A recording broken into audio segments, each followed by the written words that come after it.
The Oscar-winning filmmaker named the 6 actors he reportedly hated working with the most.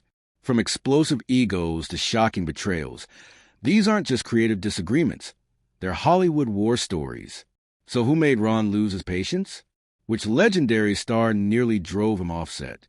In this video, we uncover the truth behind decades of quiet tension, leaked stories, and rare interviews. Stay tuned, because number 2 will absolutely shock you. 6. Tom Sizemore Ron Howard runs his sets like a symphony. Quiet baton, steady tempo. Every player knowing when to come in. The goal isn't chaos. It's control that feels invisible, the kind that lets actors forget the machinery and fall into truth. Which is why, when Tom Sizemore arrived on Ransom in 1996, the vibe reportedly shifted from metronome to meteor storm. Sizemore was a force, gritty, magnetic, raw. Exactly the kind of intensity audiences loved him for, and exactly the kind of volatility a Clockwork production can't easily absorb.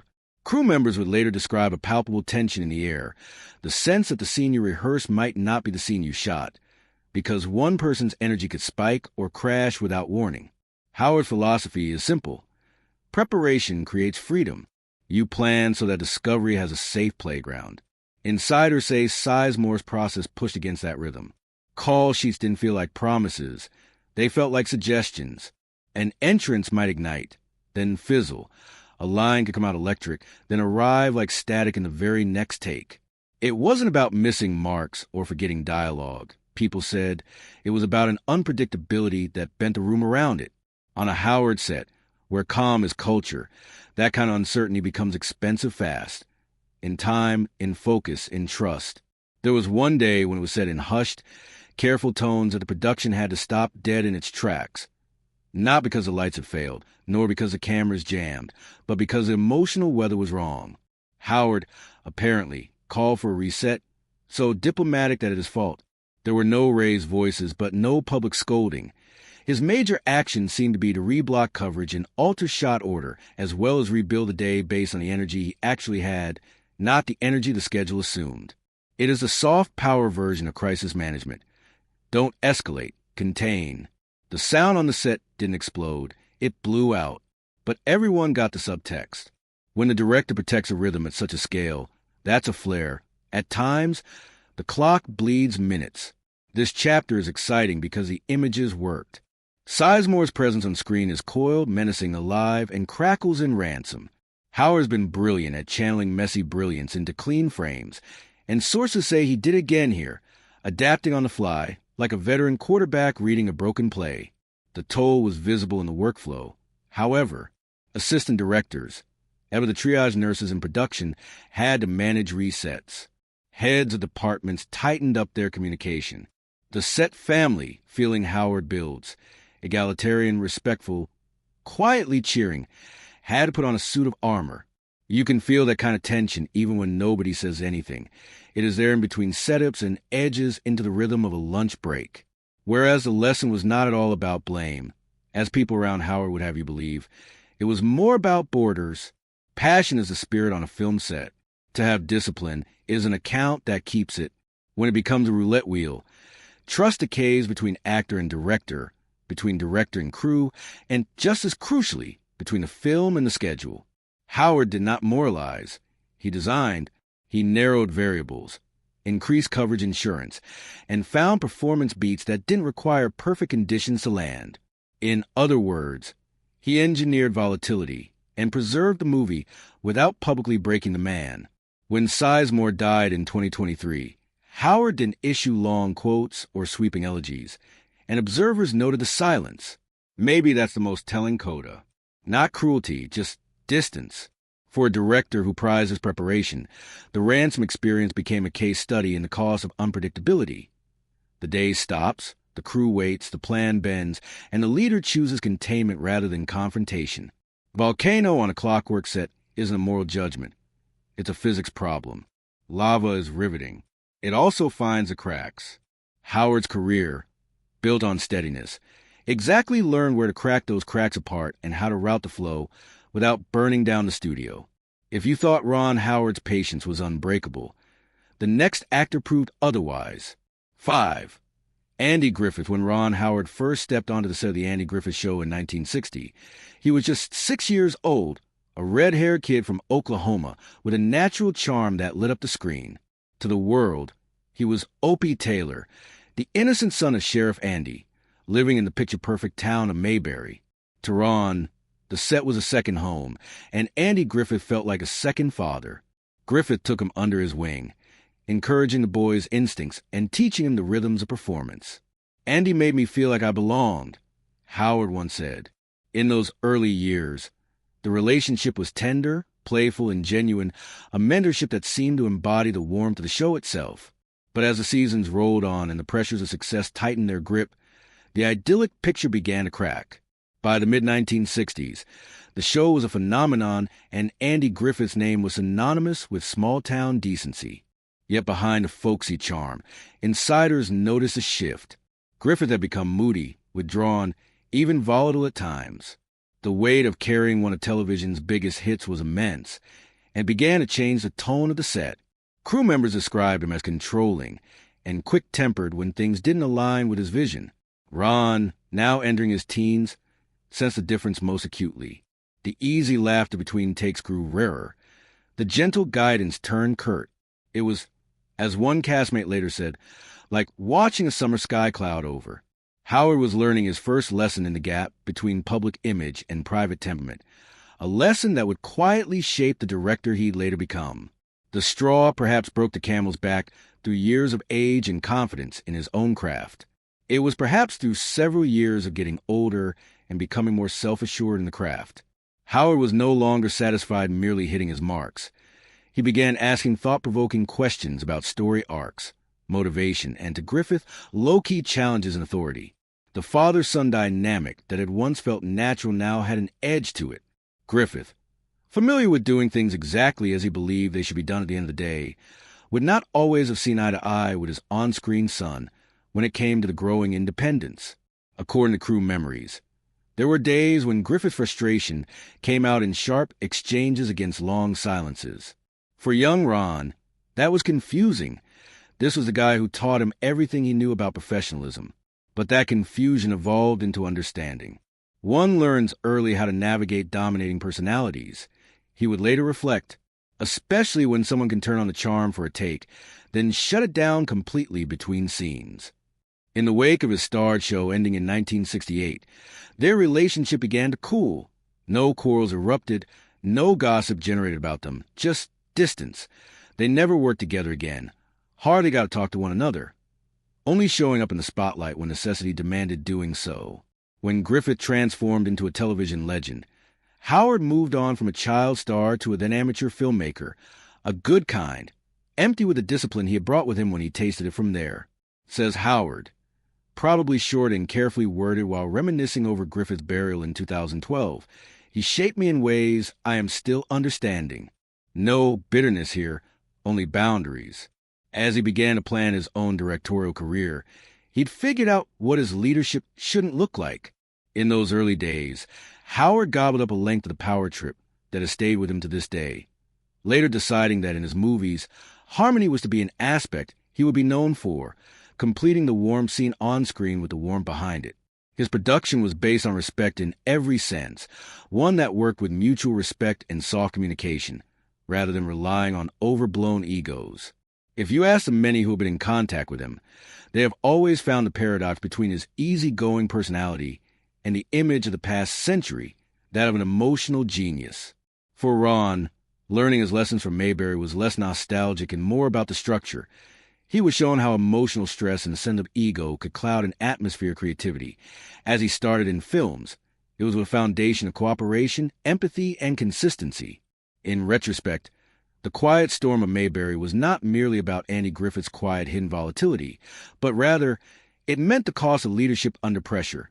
And for young artists, learning those lessons through osmosis. For Howard, it became the lifelong study of emotional management. Seeing how charisma masks insecurity, how respect isn't commanded through fear, even how legends have blind spots. It is the paradox of his career. America's nicest director honed perfection in the shadows of a man not always nice. The small-town dream that molded him and growing up taught him, as well the fragility of that dream, how much work it takes to keep peace when cameras stop rolling. For Russell Crowe, when Ron Howard and Russell Crowe first teamed up for A Beautiful Mind in 2001, it looked like a perfect pairing. Howard was Hollywood's dependable craftsman, a director who balanced heart with discipline. Crowe was the era's reigning embodiment of intensity, fresh off his Oscar win for Gladiator and revered for his total immersion in character. Together, they seemed destined to make something transcendent. And they did. The film went on to win Best Picture and Best Director. But behind that graceful, polished masterpiece was a daily tug-of-war between two creative forces who approached art from opposite ends of the spectrum. For Howard, filmmaking was structure, collaboration, and careful orchestration. For Crowe, it was chaos, instinct, and the relentless pursuit of emotional truth. The clash between genius and process became as dramatic as anything on screen. From the beginning, Crowe treated the production like a proving ground, playing the brilliant but tormented mathematician John Nash. He reportedly came to set each day armed with an arsenal of ideas, some brilliant, others baffling. He questioned dialogue, rewrote lines, and debated camera placement with the kind of conviction usually reserved for directors. Crew members describe Howard as patient but visibly taxed, walking the fine line between respecting an actor's commitment and protecting the pace of production. The director's sets are known for harmony and quiet focus. Crowe's energy was volcanic, filling the room with creative static. One assistant director later said, "Every scene felt like a philosophical duel. Russell didn't just want to act a part. He wanted to wrestle it into submission." When the world is so simple that one can turn his astrological sign into a rule, then it vanished for at Laurent de Current Ditag Benmak Sepla unkindly. The Griotroch Howard's devilish one, having been afflicted by some, caused very distressful moments when Howard was rarely furious. He has been known to contain himself, run things calmly. Energy is redirected instead of facing head-on. However, that control was really challenged by Crowe's wildness. Some days, he had to change the whole shooting schedule in midstream to fit Crowe's action, and for Howard, that was definitely going to involve choosing the either-or option, alterations of coverage, or sets just to carry on into motion. It was in keeping with Howard's ability to absorb turbulence that would not be transmitted to the crew that the rhythm of the film worked. This was the final act of balancing it right on the one hand, keeping the production disciplined enough to deliver, but still leaving it to bend and stretch where it could harness the brilliance Crowe could turn on when everything clicked. Howard would, years later, remark on the experience with characteristically annoying grace. "Some actors, you steer in the scene. Russell, you simply hold on tight and hope for the best," he added. The tension didn't matter, as the outcome was one that indicated Crowe's work in playing Nash among his best performances of vulnerability and obsession, enfolding the whole movie. The design and aliveness integrated into it by Howard hold broad frames with emotional whirlwinds never drown the narrative. Together, they produced something that neither of them could have created alone. Of course, the bond weighed heavily on them. But behind all the Oscars and all the critical acclaim, Howard left the project completely drained and unwilling to work again with the actor, whose process was in so much negotiating. It was that magic moment when a director who prizes trust and predictability found it all to be both thrilling and draining. He had captured lightning in a bottle, but not without singeing his hands in the process. Rather, Crowe was a different person. In interviews, Crowe justified his intensity as an essential part of his artistic DNA. "I don't show up to be liked," he said.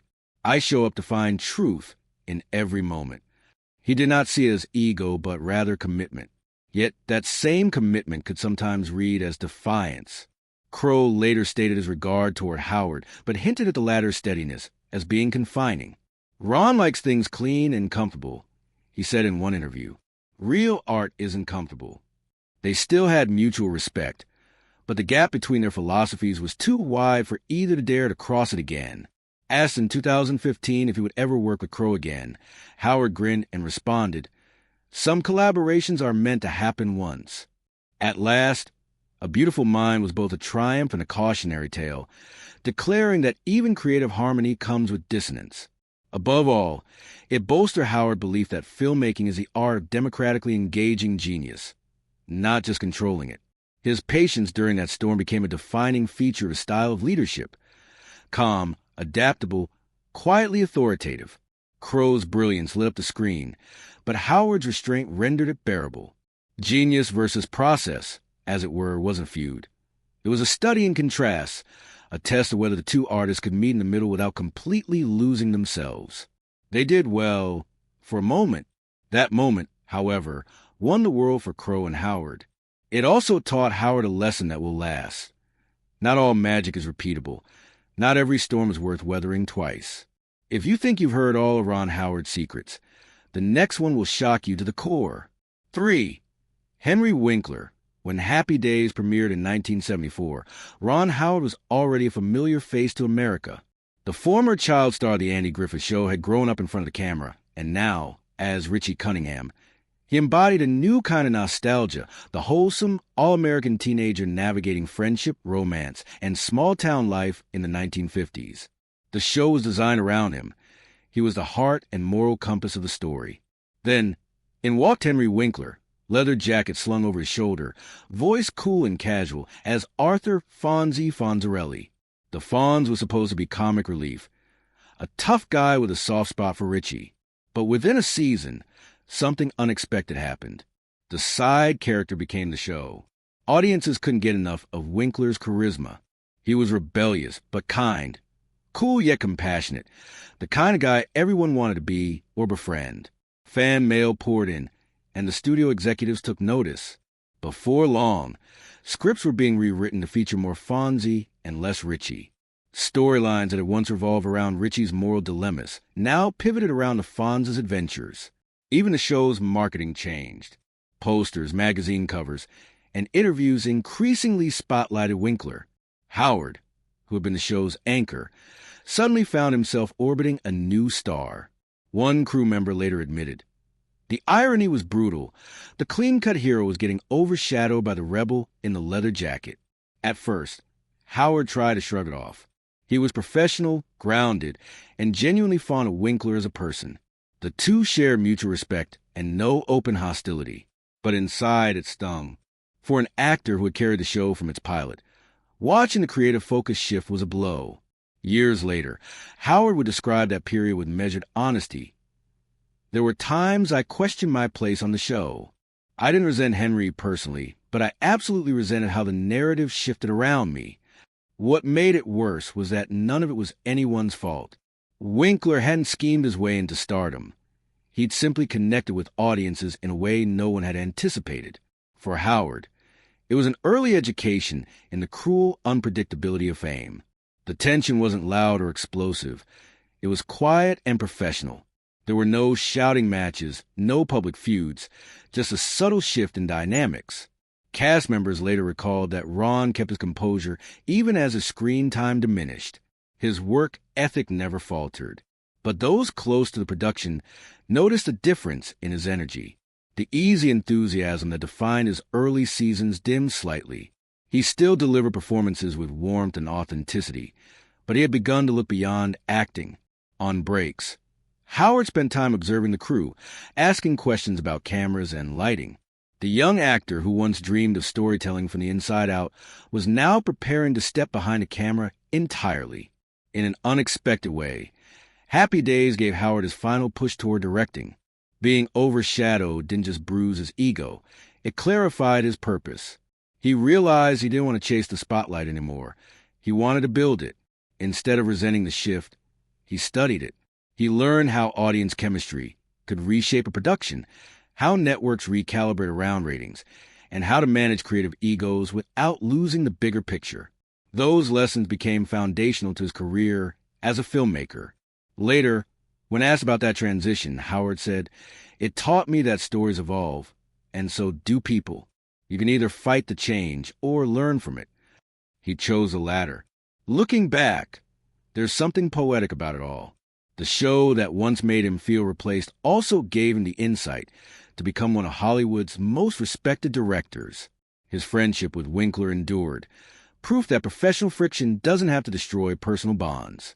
In fact, decades later, the two would publicly praise each other, with Winkler calling Howard the most generous soul in the business.